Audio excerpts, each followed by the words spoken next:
propos de Trump. Le moment est venu de comprendre ce que fait Donald Trump et de décrypter l'ambiguïté de la manière dont il le fait. Le controversé président a un agenda beaucoup plus clair qu'on ne peut l'imaginer sur la politique étrangère et les affaires intérieures, mais puisqu'il doit rester au pouvoir ou même en vie pour atteindre ses objectifs, sa stratégie est si raffinée et subtile que presque personne ne la comprend. Son objectif global est si ambitieux qu'il emprunte des courbes elliptiques aléatoires pour aller du point A au point B, en utilisant des méthodes qui déconcertent les gens sur leur compréhension de l'homme. Cela inclut la plupart des journalistes indépendants et les analystes alternatifs, comme les grands médias occidentaux propagateurs de fausses nouvelles et une grande majorité de la population. En ce qui concerne sa stratégie, je pourrais faire une analogie rapide et précise avec les médicaments. La plupart des pilules sont destinées à guérir un problème, mais elles sont accompagnées de toute une série d'effets secondaires. Eh bien, Trump utilise ces médicaments uniquement pour leurs effets secondaires, alors que la première intention de la pilule est ce qui le maintient au pouvoir et en vie. À la fin de cet article, vous verrez que cette métaphore s'applique à presque toutes les décisions, actions ou déclarations qu'il a faites. À partir du moment où vous comprendrez Trump, vous serez en mesure d'apprécier l'extraordinaire mandat présidentiel qu'il accomplit, comme aucun prédécesseur n'a jamais été proche de le faire.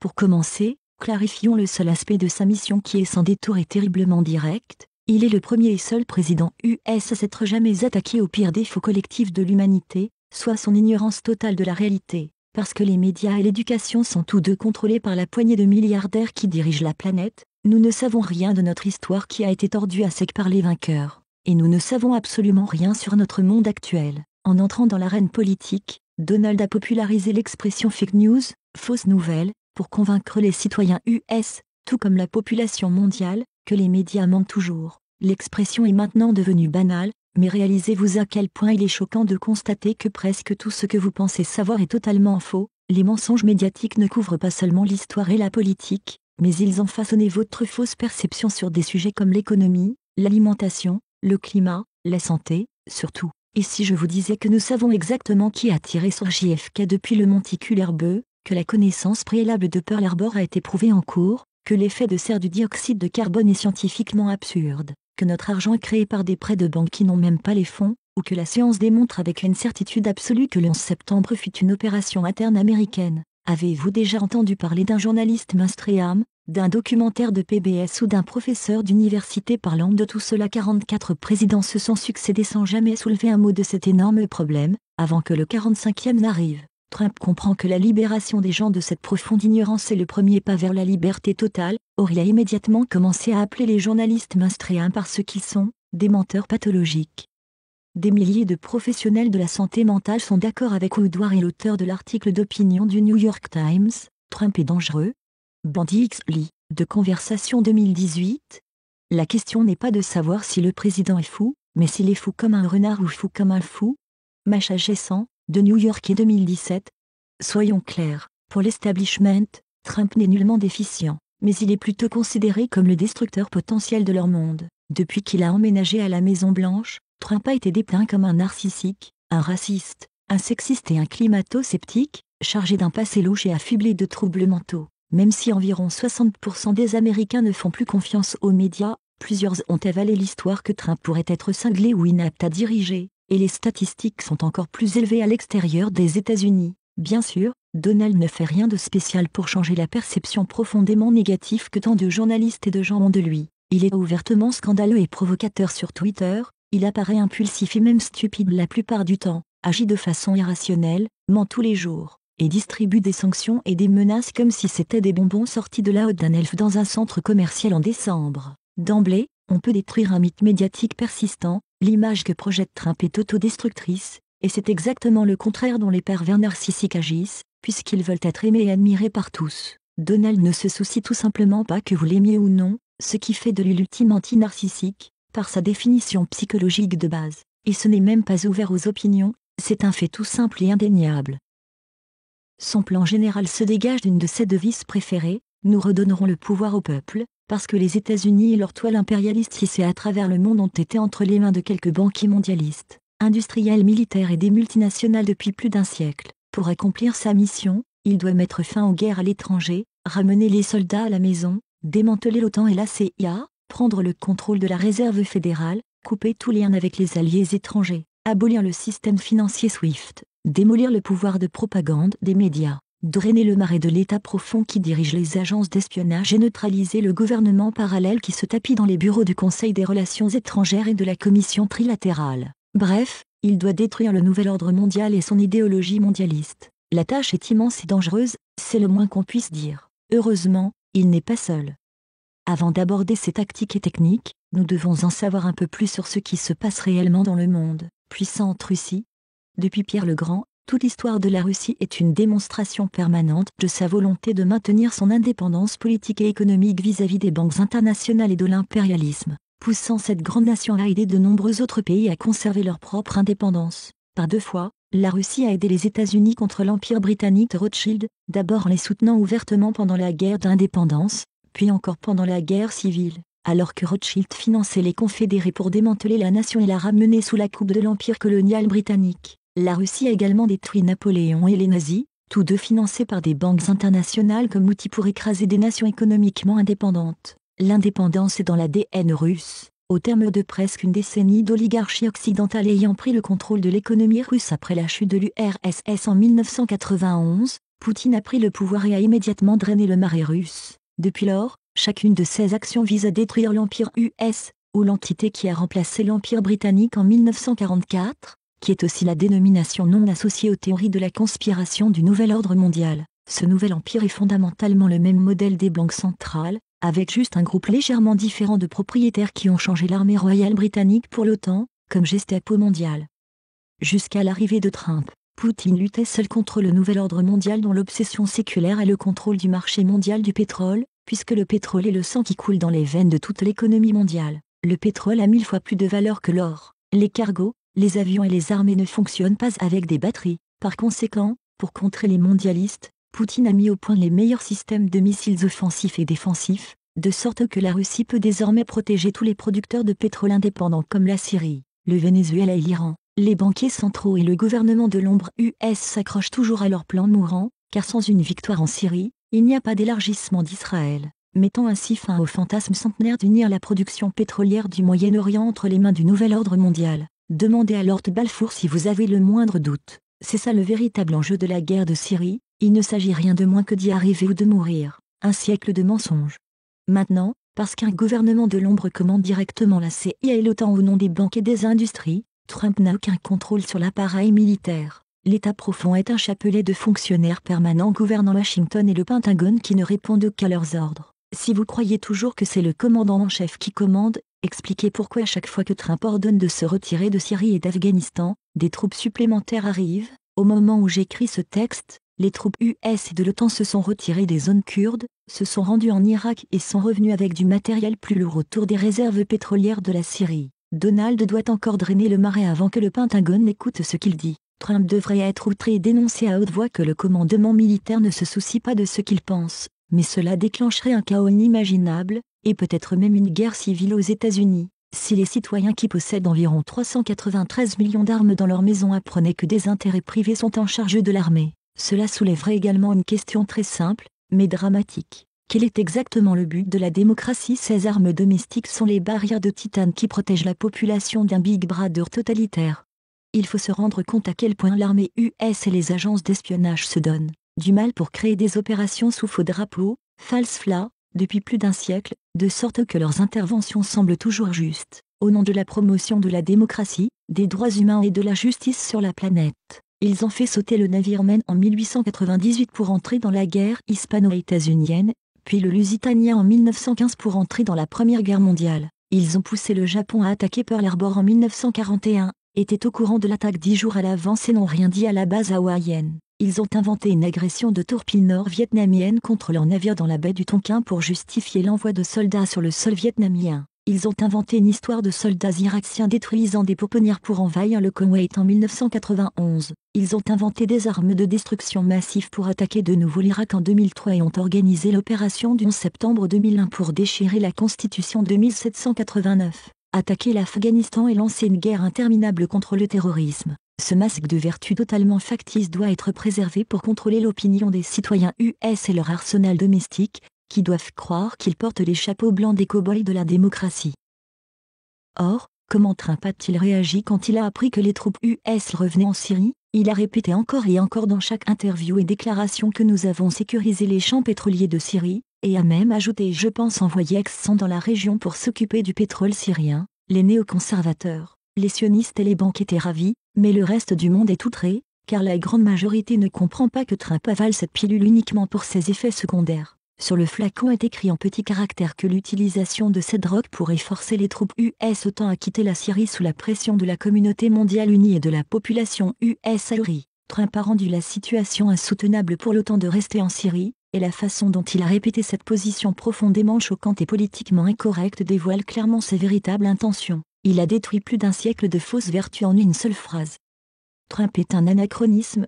Trump n'est que le 4e président dans l'histoire des États-Unis à se battre pour le peuple, contrairement aux 41 autres qui ont principalement canalisé l'argent du peuple dans un pipeline de dollars aboutissant dans des banques privées. Il y a d'abord eu Andrew Jackson qui fut tiré à bout pourtant après avoir détruit la seconde banque des États-Unis, qu'il accusait ouvertement d'être contrôlée par les Rothschild et la City de Londres. Puis, Abraham Lincoln fut assassiné après avoir imprimé ses greenbacks, billets verts, monnaie nationale que l'État a émise pour payer les soldats parce que Lincoln refusait d'emprunter des Rothschild à 24% d'intérêt. Ensuite, il y a eu JFK, qui fut tué pour une douzaine de raisons qui allaient toutes à l'encontre des profits des banques et de l'industrie militaire. Et maintenant Donald Trump qui vocifère qu'il va rendre l'Amérique au peuple.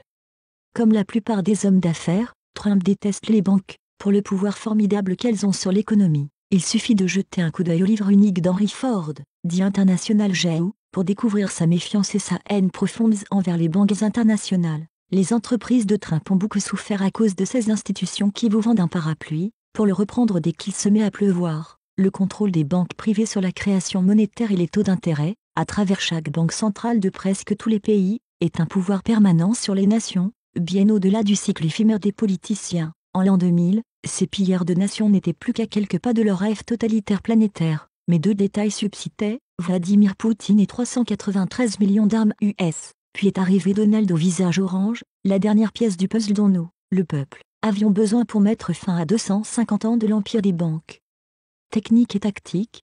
Au début de son mandat, Trump a naïvement tenté l'approche directe, en s'entourant de rebelles de l'establishment comme Michael Flynn et Steve Bannon, puis en aliénant chacun de ses alliés étrangers, déchirant leur traité de libre-échange, imposant des taxes sur les importations et les insultant en pleine face lors des rencontres du G7 de 2017 et de 2018. La réaction fut forte et tout le monde s'est mis à focaliser sur l'absurdité du Russiagate, qui semblait la seule option pour arrêter l'homme sur son chemin de la destruction du mondialisme. Comme on pouvait s'y attendre, l'approche directe n'a mené nulle part, Flynn et Bannon ont dû partir, et Trump fut emmêlé dans une poignée d'enquêtes lui faisant réaliser qu'il n'obtiendrait rien avec la transparence. Il devait trouver un moyen d'anéantir les personnes les plus dangereuses de la planète, mais en même temps, rester au pouvoir et en vie. Il fallait devenir plus malin.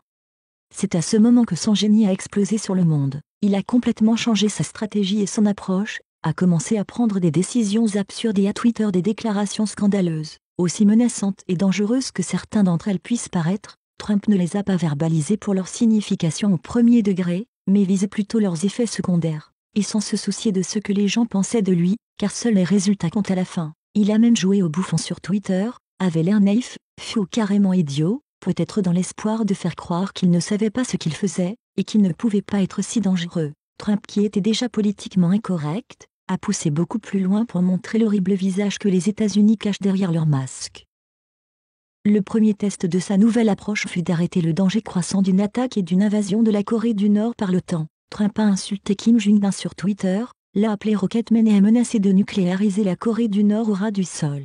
Son ire s'est déchaîné pendant des semaines, jusqu'à ce que tout le monde s'aperçoive que ce n'était pas là de bonnes raisons pour attaquer un pays. Il a paralysé l'OTAN. Trump a ensuite rencontré Rocketman, et ils ont marché dans le parc avec la naissance d'une belle amitié, riant ensemble, tout en n'accomplissant absolument rien dans leurs négociations, car ils n'ont rien à négocier. Beaucoup parlaient du prix Nobel de la paix, parce que beaucoup ne savent pas qu'il est généralement remis pour blanchir des criminels de guerre comme Obama ou Kissinger. Puis ce fut le tour du Venezuela. Trump a poussé sa tactique un peu plus loin, pour s'assurer que personne ne puisse soutenir une attaque contre le pays libre. Il a mis les pires néoconservateurs disponibles sur l'affaire. Elliot Abrams, anciennement condamné pour conspiration dans l'affaire Iran-Contra dans les années 80 et John Bolton, célèbre belliciste au premier degré. Trump a ensuite confirmé Juan Guaido comme son choix personnel pour la présidence du Venezuela, une marionnette vide si stupide qu'il ne peut même pas comprendre à quel point on l'utilise. Une fois de plus, Trump a menacé de réduire le pays en cendres, tandis que la communauté mondiale désapprouvait le manque total de subtilité et de diplomatie dans le comportement de Trump, avec pour résultat final que le Brésil et la Colombie ont reculé en déclarant qu'ils ne voulaient rien avoir à faire avec une attaque sur le Venezuela. La prescription de Trump n'a laissé que 40 pays satellites dans le monde, avec des présidents et des premiers ministres suffisamment dénués de cervelle pour soutenir timidement Guaido le bouffon. Donald a coché la case à côté du Venezuela sur sa liste, et a continué de défiler vers le bas. Puis vinrent les deux cadeaux à Israël, Jérusalem en tant que capitale, et le plateau du Golan syrien en tant que possession confirmée. Netanyahou qui n'est pas le crayon le plus aiguisé dans le coffre a sauté de joie, et tout le monde criait que Trump était un sioniste. Le véritable résultat fut que l'ensemble du Moyen-Orient s'est uni contre Israël, que plus personne ne peut soutenir. Même leur complice historique, l'Arabie Saoudite, a dû désapprouver ouvertement cette lourde gifle à l'islam. Les cadeaux jumeaux de Trump étaient en fait des coups de poignard dans le dos de l'État d'Israël, dont l'avenir ne semble pas très prometteur, puisque l'OTAN devrait bientôt quitter la région. Case cochée à nouveau. Alors que la réalité s'immisce.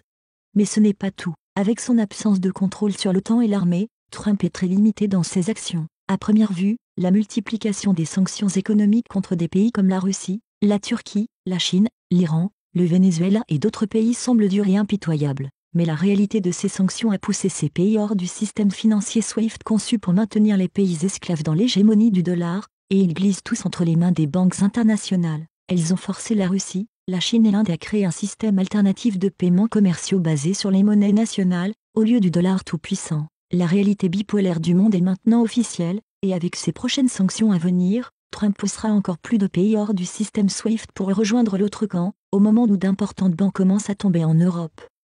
Même dans l'ouragan politique entourant Trump, il trouve encore le temps d'afficher son humour arrogant presque enfantin. Regardez sa dernière moquerie grandiose d'Hillary Clinton et de Barack Obama, alors qu'il s'est assis avec des généraux très tendus, pour prendre une photo dans une salle de situation alors qu'il simulait la surveillance de la mort de Baghdadi quelque part où il ne pouvait pas être. Exactement comme ses prédécesseurs criminels l'ont fait il y a longtemps avec le faux assassinat de Ben Laden. Il a même poussé la blague jusqu'à ajouter les détails d'un chien reconnaissant le faux calife de Daesh en reniflant ses sous-vêtements. Maintenant que vous comprenez qui est vraiment Trump, vous serez également en mesure d'apprécier le spectacle, dans toute sa splendeur et sa vraie signification. Nous avons sécurisé les champs de pétrole de Syrie, avec cette courte phrase. Trump joint sa voix à celle du général Smedley Butler qui fit vibrer le monde il y a 80 ans avec un petit livre intitulé La guerre est un racket. Piller et voler du pétrole n'est certainement pas aussi vertueux que de promouvoir la démocratie et la justice. Ce qui m'étonne, ce sont ces nombreux journalistes et analystes alternatifs, qui connaissent sur le bout des doigts tous les problèmes techniques dans l'histoire officielle du 11 septembre, ou la réalité scientifique de l'absurde réchauffement climatique anthropique, mais qui n'ont toujours aucune idée de ce que fait Trump, 3 ans après le début de son mandat, car ils ont été convaincus par les grands médias que Trump était un malade mental. Pour ceux qui doutent encore du programme de Trump, croyez-vous vraiment que l'implosion évidente de l'impérialisme US sur la planète soit une coïncidence ? Croyez-vous toujours que c'est à cause de l'influence russe sur les élections de 2016 que la CIA, le FBI, tous les médias, le Congrès US, la Réserve fédérale, le Parti démocrate et la moitié belliciste des républicains travaillent contre lui et tentent même de le destituer? Comme la plupart de ceux qui sortent des médias, la réalité est exactement le contraire de ce que l'on vous dit. Trump est peut-être l'homme le plus dévoué qui ait jamais mis les pieds dans le bureau ovale, et certainement le plus ambitieux et politiquement incorrect. Conclusion. Le monde changera radicalement entre 2020 et 2024. Le deuxième et dernier mandat de Trump coïncide avec le dernier mandat de Poutine en tant que président de la Russie. Il se peut qu'il n'y ait pas une autre coïncidence comme celle-ci avant très longtemps, et les deux savent que c'est maintenant, ou peut-être jamais. Ensemble, ils doivent mettre fin à l'OTAN, à SWIFT, et l'Union européenne devrait s'effondrer. Le terrorisme et le réchauffement climatique anthropique sauteront dans le tourbillon et disparaîtront avec leurs créateurs. Trump devra drainer le marais de la CIA et du Pentagone et nationaliser la Réserve fédérale. Avec Ghazi et Modi, il pourrait mettre un terme définitif de l'ingérence des banques privées dans les affaires publiques, en refusant de payer un seul sou de leurs dettes, et refonder l'économie mondiale en se tournant vers les monnaies nationales produites par les gouvernements, et les banques privées tomberont comme des dominos, sans plus de serviteurs comme Obama pour les sauver à vos frais. Après, une paix et une prospérité insupportables pourraient errer sur la planète. Car nos impôts paieront pour le développement de nos pays au lieu d'acheter du matériel militaire inutile et payer des intérêts sur les prêts des banquiers qui n'avaient même pas ces fonds en premier lieu. Si vous ne comprenez toujours pas Donald Trump après avoir lu ce qui précède, vous êtes sans espoir, ou vous êtes peut-être Trudeau, Macron, Guaido, ou tout autre idiot utile, ignorant que le tapis sous vos pieds a déjà glissé. Sylvain Laforêt. Source, éditioncharlie.com